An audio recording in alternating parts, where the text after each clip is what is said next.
O Departamento de Estado americano disse que não há indício de que a Rússia esteja se preparando para usar armas nucleares. Pois bem, essa declaração vem depois do presidente da Rússia, Vladimir Putin, ter alertado o Ocidente sobre uma possível guerra nuclear no caso da OTAN decidir por enviar tropas à Ucrânia para lutar na guerra. Ele também anunciou a mobilização de mísseis hipersônicos. Os detalhes com o nosso correspondente na Europa, Américo Martins. O presidente Vladimir Putin ameaçou mais uma vez usar armas nucleares na guerra contra a Ucrânia e também contra os países ocidentais. Putin reagiu a uma declaração do presidente francês Emmanuel Macron, que no início dessa semana disse que o Ocidente não deveria descartar a possibilidade de enviar soldados para lutar ao lado dos ucranianos na guerra. O presidente russo disse que isso teria consequências trágicas. Тоже есть оружие, да знают об этом. Сейчас только я сказал. Тоже есть оружие, которое может поражать цели на их территории. И что все они придумывают сейчас, чем пугают весь мир, что все это реально грозит конфликтом с использованием ядерного оружия, а значит уничтожением цивилизации. Они чего, этого не понимают, что ли? Putin deu as declarações durante o seu discurso anual sobre o Estado da Nação, dirigido à elite política da Rússia e aos membros da Duma e do Conselho da Federação, as duas câmaras do parlamento do país. No seu discurso, Putin acusou o Ocidente de tentar arrastar a Rússia para uma corrida armamentista. Ele também elogiou as armas sofisticadas do seu país, como aviões hipersônicos e veículos subaquáticos não tripulados. Além disso, garantiu que as forças nucleares estratégicas da Rússia estão em estado de total prontidão. O discurso de Putin acontece cerca de 2 semanas antes das eleições na Rússia, que não terão participação da oposição e que darão mais 6 anos de mandato ao atual presidente. Américo Martins, de Londres, para a CNN Brasil.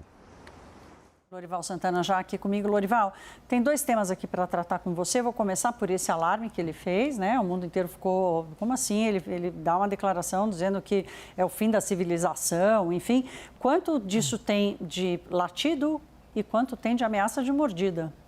Bem, o presidente Putin, no ano passado, ele colocou como 2 possíveis gatilhos de uma reação nuclear russa, uma invasão ao território russo, com armas convencionais, ou uma ameaça à existência do Estado russo.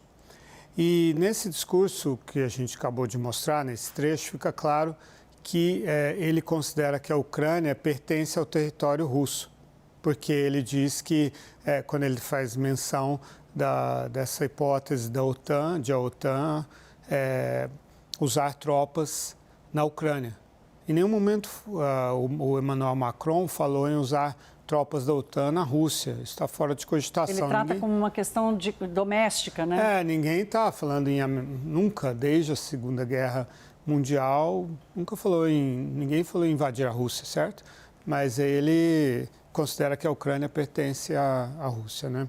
Bom, o jornal britânico Financial Times publicou ontem uma reportagem em que pela primeira vez se tem acesso de espiões ocidentais que mostraram para o Financial Times quais são as hipóteses de uso de armas nucleares táticas pela Rússia.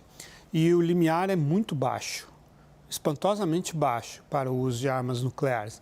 Então, ou seja, a possibilidade do emprego é grande. Por exemplo, se forem atacados 20% dos submarinos capazes de disparar mísseis balísticos estratégicos da Rússia. Se forem atacados 30% dos submarinos propelidos por energia nuclear russos. Se forem atacados 3 atacadas 3 bases aéreas russas. Se forem atacados simultaneamente vários centros de comando na costa da Rússia. Tudo isso com armas convencionais, ninguém está falando sobre armas nucleares. Normalmente, pela doutrina, os estados consideram usar armas nucleares quando são atacados por armas nucleares. Ou quando é um ataque tão avassalador ao território do país que o último recurso seria a arma nuclear. Então, há uma contradição aí. No ano passado, o Putin tentou afastar essa possibilidade de armas nucleares, menosprezou isso, o uso pela própria Rússia, dizendo que só seriam naqueles 2 casos de invasão do território russo ou ameaça à existência do Estado russo. Então, agora não, ele está, melhor dizendo, hoje essas declarações tentam criar um alarde, como você disse, e esses jogos de guerra foram feitos entre 2008 e 2014, esses mencionados pelo Financial Times. Mas as autoridades ocidentais acham que não mudou muito a doutrina de 14 para cá. 14 foi quando ele invadiu a Rússia, a Ucrânia pela primeira vez, e 2008 foi quando ele invadiu a Geórgia. Aliás, as 2 guerras eu cobri. Mas ele, nesses jogos de guerra, uma coisa interessante, ele fala também a principal hipótese é uma invasão da China, a invasão da Rússia pela China. Isso seria surpreendente, inclusive, para Putin. E o segundo tema, Lorival, estamos a 15 dias das eleições, é a primeira vez que ele aparece desde a morte de Navalny. Ele faz esse discurso, é uma coisa anual e esperada, mas ainda assim, pela coincidência ou não, né, mas pela conjuntura, ele fortalece ainda mais a sua postura de grande líder da Rússia inabalável.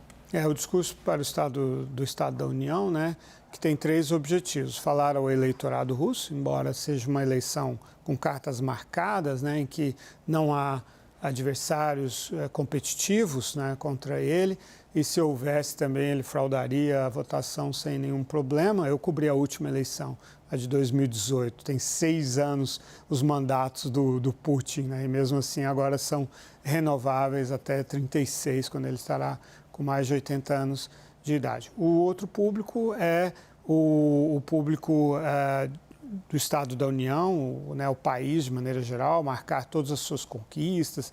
Ele fala de uma série de coisas, fala de educação, de saúde, meio ambiente. É um discurso bastante amplo. E o público internacional, né, tentar chantagear a OTAN para que não amplie a ajuda militar à Ucrânia. Obrigada, Lorival. Boa noite para você. Boa noite.